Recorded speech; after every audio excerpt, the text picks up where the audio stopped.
Hey, what's up, everybody? This is Brendan with Evoke Bike. We are back with Cat 4 question number 16. We're going to start making these a little bit shorter. I got some feedback that the 16, 17, 20-minute videos are better for the interviews. We're going to try and keep these 10 minutes or less. So let's see how we do. Great question came in. Hey, I'm new on a team. He is actually a Cat 4.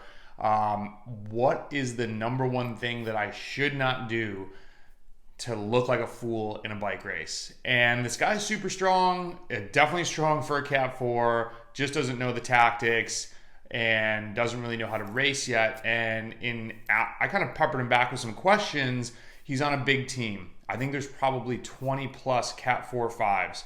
And trying to find out the dynamic of the team, there's definitely some Cat 4s that have been there for a while.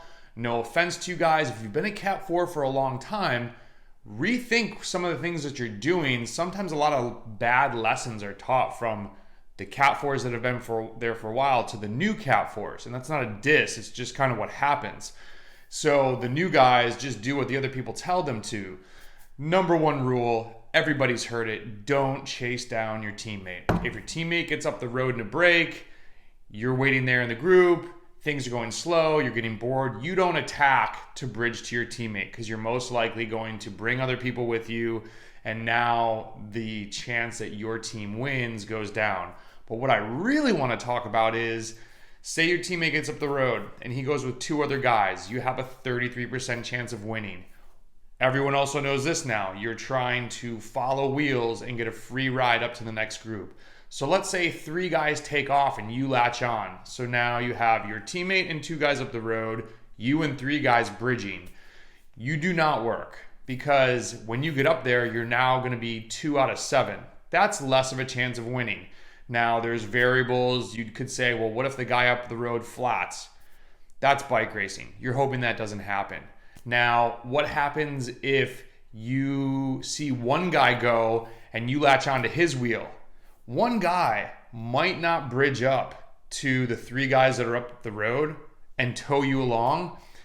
It might be worth it for you to work as long as other people aren't coming with you guys, because then you'd have 2 out of 5, much better odds. Now you can be counterattacking each other. You have a guy in there in case one guy flats. It's just a much better dynamic. You will hear Cat 4s though after the race to their teammate, why did you come up? Why did you bridge up? You know, I saw you working. I looked back and you were working with that guy. He should do that.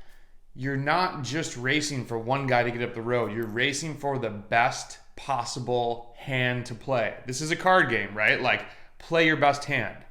So things happen very quickly, and this happens even more. This isn't a Cat 4 question. You get up to Cat 3 when there's much more attacking, way more team dynamics going on. People are more evenly at the same athletic level, so you can definitely get burned. In Cat 4, a lot of it is a fitness contest. There's not as many attacks. It's not as dynamic. I always tell people, dude, get to Cat 3 as fast as possible. You're going to learn so much more, especially because then you're racing at 1-2s in a 1-2-3 race. You can see how they race. But what I want to talk about and hit on is this team of 20 plus people. In asking him how had previous races panned out with these guys, he'd only been with them a season, and they'll say things like, well, today's my day to get in the break, or today we're racing for so-and-so. This is a really bad idea. I've never been on a team where we've raced for one guy. The only time that you would consider doing that is when, let's say there's a course where only one guy can win. There's a finishing climb up a 3-mile hill. I'm 83 kilos. I'm probably not going to win that race.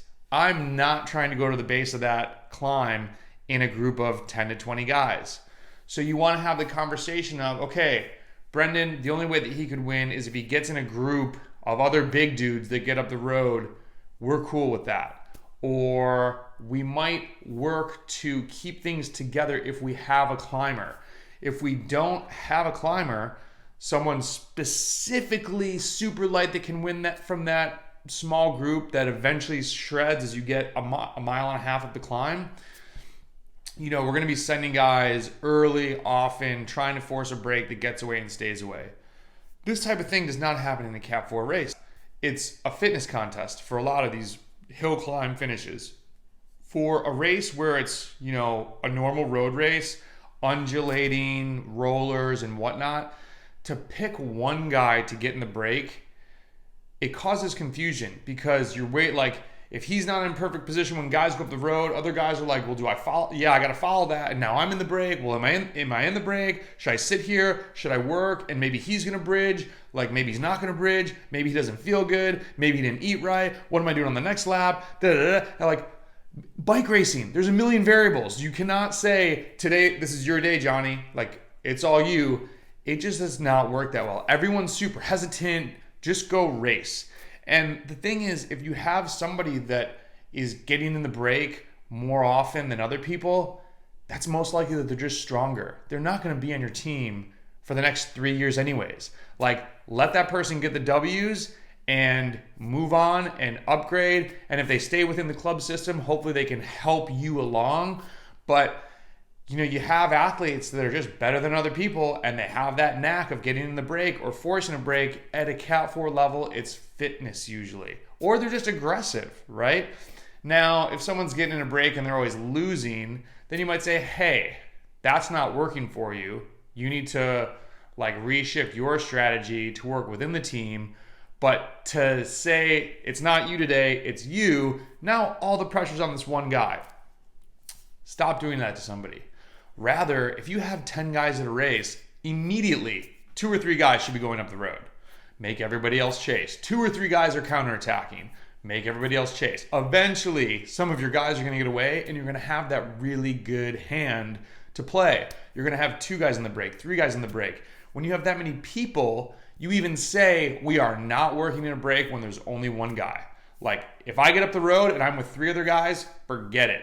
And you need to tell the rider who's new and hasn't been in a break. People will get excited sometimes. I'm in the break. I made the break. This is my day to maybe get on the podium. Yeah, but if you have a bad hand, think of the team. Wait till it reshuffles and have 2, 3, 4 guys in the break. Stack the break. Give your team the best chance to win. So don't chase your teammate back. Understand when to bridge. And if you have a ton of people, use the numbers. Don't say we're all going to work for one guy, because also a Cat 4 team, you all haven't raced that much together. You start having those sixth sense things and feelings and motions. If I get pulled back, I can almost bet $100 when Wally's going to counterattack. When I was with Vatzik in upstate New York, it was just boom, boom, boom. If I went, then he went, then John Hunter went, then Dan Barney would go. It was just, we knew when to go because we flowed and worked with each other for 3 to 4 years. So that's the other benefit of upgrade as fast as possible. Find a squad of people that you like and just start gelling. That's why team camp happens. Gel. We've got a new squad this year of different guys I've raced against and with. I was super bummed we couldn't do a team camp because of COVID, because we still haven't had that cohesive weekend of just riding together and learning when people naturally attack on an animated group ride of the 6 to 8 of you is really important to know and learn and take notes. And as you take notes on your teammates, you learn how to take notes on your opponents, because that's the whole other video. You got to be able to do that very, very quickly. Got to size people up and know, okay, this is the hand I've got. This guy kind of looks like a sprinter. Maybe he can actually sprint. And, if you didn't do enough homework beforehand, you got to figure out how to figure it out during the race. So figure it out. That's the new statement that's coming out a lot. So, all right, guys, if you have questions, post them below. Please share the video with your teammates. Don't race for one guy. Race as a squad. You guys will all win more. The wins will get spread around. Don't worry. Someone's not going to hog them. And if they do, don't be disheartened. They're just better than you, and they're going to move on. That's just the truth of it. All right? Get after it. 2021. Hoping we get to race safely. See you later.